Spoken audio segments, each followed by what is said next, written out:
Hey, Steve Saretsky here. As always, there's going to be a couple blog posts probably with this. Again, everything I talk about, it's usually in the description below, so you can go and check that out. But basically, just wanted to touch on a couple things. As we're seeing, I've talked about it in the last video, where currently Vancouver condo prices are increasing at 2.2% per month. That's starting in 2017. So from January through to May, Vancouver condo prices have been increasing by 2.2%. Obviously, we've seen a rebound in the detached market. They're still below their peak values, but they've made up some ground. But this spreads out to areas even in Langley, where condos are increasing, I believe, at just over 2.5% a month. Again, this is for Langley condos, right? So as these prices continue to go up, looking at some of the inventory levels, again, just sort of the environment that we're in right now, where inventory levels for June will probably close in around under 10,000 active units for sale, which will be roughly about 40% below the June 10-year average. So basically, we're in this environment where prices are continuing to rise at an escalating pace, again, 2% a month, essentially. Inventory is just so low that in order for us to sort of see some correction or sanity back in the market, is you have to have a major drop off in sales, or you have to have inventory just absolutely spike up. And so I just personally don't see that happening in the near future. I think that, again, this is not to, people are like, oh, now you're bullish in the market, etc. Obviously I still have my concerns, again, when prices are going up 2.5% in Langley each month. I mean, obviously that's sort of like a red flag, but you have to look at the environment we're in. So unless something sort of changes really on the demand side of things, whether that's further government policy intervention, such as the Greens, the NDP, if they actually get in, there's a bunch of stuff going on there that's uncertain. If they get in and if they actually implement policies to really start to change the demand, because again, the environment right now with listings being so low, demand, particularly in the condo market, is still insanely well above any sort of average. That this environment is going to continue, and we have these multiple offers. I can tell you in Vancouver, I think Vancouver condos, about 43 or 44% of condos in May were selling over asking price. And so we're in this environment now where the runway is essentially cleared for prices to continue to rise. So again, unless there is some sort of change in really a macroeconomic environment, and this is something that I want to sort of get into now, is we saw, I believe it was yesterday, that the Federal Reserve, the U.S. Fed, hiked their interest rates another quarter of a point. So that's, again, continues the trend of the Federal Reserve hiking their interest rates. A lot of people are talking about the Bank of Canada. Are they going to follow? They actually came out with quite a hawkish statement the other day, basically saying, "Oh yeah, we think we need to hike." So now people are saying, "Well, the Bank of Canada is going to hike." I'm not convinced. I just think there's way too much debt in the system. Again, there was a good article written the other day by Danielle DiMartino Booth, who used to be working at the Federal Reserve, and essentially says that record high debt levels will only work as long as interest rates stay low. So I just don't see how these central banks are going to really talk about unwinding their balance sheet. Since 2007, again, this is what I really want to focus on, and this is why I think that there could still be another big leg up for Vancouver real estate, is only because we're in this experiment of central bank policy. Interest rates have never ever in history been this low, and for this long. And it is a central bank experiment. They've essentially pumped in, since 2007, $7 trillion. Their balance sheets have expanded by $7 trillion since 2007. The debt has only gotten worse. Again, interest rates are so low, and the debt levels are so high, they can't hike. And so everybody keeps talking about, we're going to get back up to this sort of, long-term, 2-3% interest rates. I just don't see it happening. There's just too much debt in the system. So I guess my concern is that again, and this is why we see all this money just pouring into these assets. I mean, stock valuations are at their highest, or one of their highest levels of all time. Bitcoin recently hit $3,000. You have real estate bubbles that are really globally. And it's basically just all this capital sloshing around. I mean, obviously you've seen China has been on the single largest credit binge in history. So there's all this capital just pouring around the market, flowing around the markets globally. Looking for yields, and obviously real estate being considered a relatively safe investment. Interest rates, the cost of borrowing money is essentially free money. I mean, it's basically you're borrowing at the cost of inflation almost. And so there's just all this money just pouring into real estate. That's why I think that if at the slightest sense that housing is starting to come down, maybe it's a couple percent, 5%. I just think that these central banks and governments are going to throw everything at the wall to sort of keep this going. I believe it's in Australia, where you could argue that their real estate bubble is even bigger, that they are now getting into interest-only mortgage payments.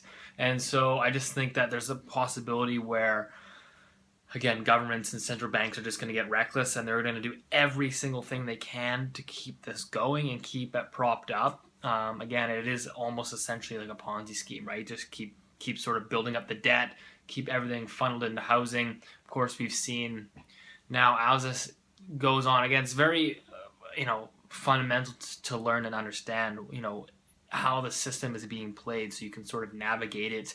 What we're seeing in Canada now is there's a huge drop in delinquency rates for people that are filing for bankruptcies that are actually own homes.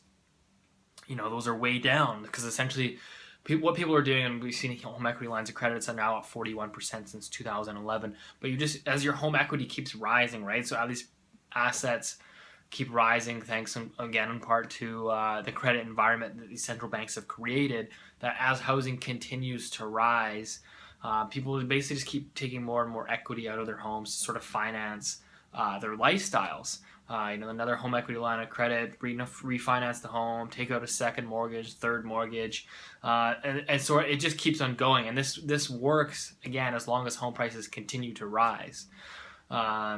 And so that's sort of the environment that we're in, right? And so that's what I'm saying. When your economy is predicated on real estate, I mean, it's really the only driver of economic growth currently in Canada, and debt levels are so high that it just, to me, I just don't see how the Bank of Canada is going to hike rates, how these, not only Canada, but these central bankers really are going to hike rates, and the Fed, the states talking about, 3 more hikes into 2018.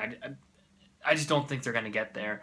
And again, I'm not the expert on that. I just go around, I sort of compile my, research from studying people. Again, there's a very good program that I suggest if you're interested in this sort of thing that you invest in, Real Vision TV.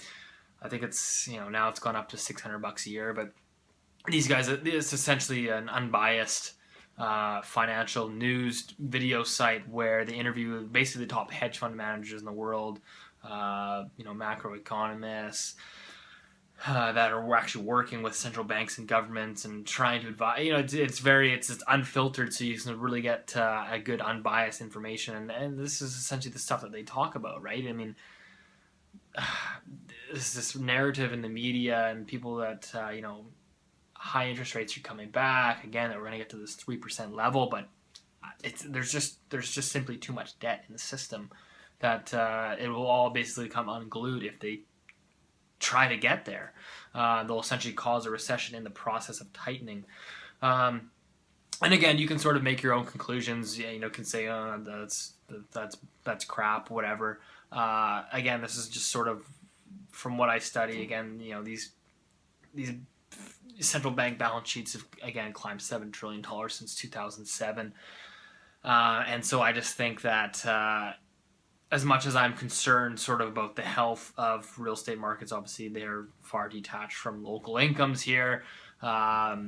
the debt levels are extremely high. I just think that this experiment of these low interest rates, of this debt, that I think that central banks could essentially go to such extreme levels where they'll do everything to sort of keep the wheel in motion, and that's certainly what we've seen over the number of years, as I've talked about, why house prices have really taken off in Canada since 2007 in Australia, and a lot of these other cities that were unaffected by the financial crisis. They essentially borrowed their way out of it, basically bring the debt levels up and up.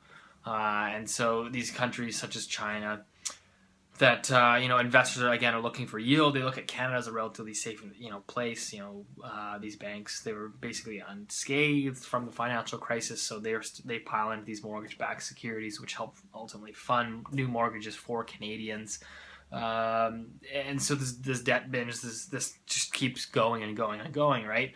I don't know how long you can keep it going. That's obviously my concern, but I think that they're going to do everything they can. So if I have sort of a bullish sentiment, which I don't really have normally, so this might come as a surprise to you, but if I have a bullish narrative for prices to take another leg up, it's because currently the environment that we're in, with sales being relatively still really strong, inventory being ultimately low, and I just think that as much as they want to talk about, I think that, and say they're doing something, I think they're going to do everything they can to keep things propped up.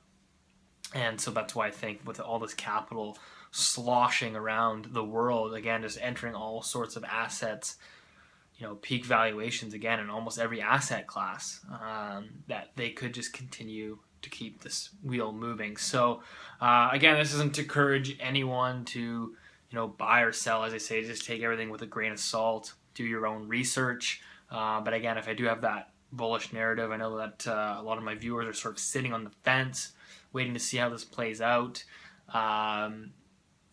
That's another possibility. I don't know if it's the likeliest scenario, but it's certainly a possibility. It has me thinking. That's just basically something I wanted to touch on, because again, I see these remarks, and again, there was that story of me and the Thai a couple days ago, and one of the comments was, this guy predicted this, and he's been dead wrong. He predicted a housing. I never have predicted anything, and the reason for that being is because this is the single biggest experiment in monetary policy history. Nobody knows where we're going. I don't think it's encouraging, but people at the head of the central banks, they don't even know what they're doing. Like, Ben Bernanke is on the record as saying, we don't know. Somebody will study this as a case study in 20 years and let us know how we did. So the people that are essentially pulling the strings here, they don't even know. They're basically just flying by the seat of their pants. For me to tell you what the real estate market's going to do when these guys that are controlling the entire, global economies don't even know what they're doing, how can I possibly tell you where prices are going to go? All I can basically tell you is I can continue to provide you analysis. I continue to give you the numbers, which again is sort of in a micro scale, right? But from a global scale, it's anyone's guess. So take that with a grain of salt. Do your own research. Highly encourage it. I do encourage you to jump onto Real Vision TV or get on Twitter. A lot of finance guys there. Study up. Make your own decisions. Again, I don't think there's any sort of right or wrong. So, I get people also commenting and saying, "Oh, how can you tell anyone to buy? Like, you must hey, listen, I'm still running a business here. If somebody wants to buy real estate, by all means. I don't know where prices are going to go. Again, I just have my concerns. The debt levels and the prices, again, for Langley condos would jump 2.5%. But there is no right or wrong. It's, do you find value in the current prices? What's your situation? Do you have kids coming up? Some people just say, I'm going to live here in the next 10, 15 years. I got a young family starting up. I need to set some roots, and that's great, right? Like, who knows? Again, I think that there's definitely in the near-term future, there looks like to be like there's going to be another leg up for prices here. Again, in the medium to long-term window is anyone's guess. So Anyways, hope that helped. If you have any questions, comments, I'd love to hear it in the comments below. Feel free to fire those away, and I'll try to engage with you in the comments. So, all right, appreciate it. Take care.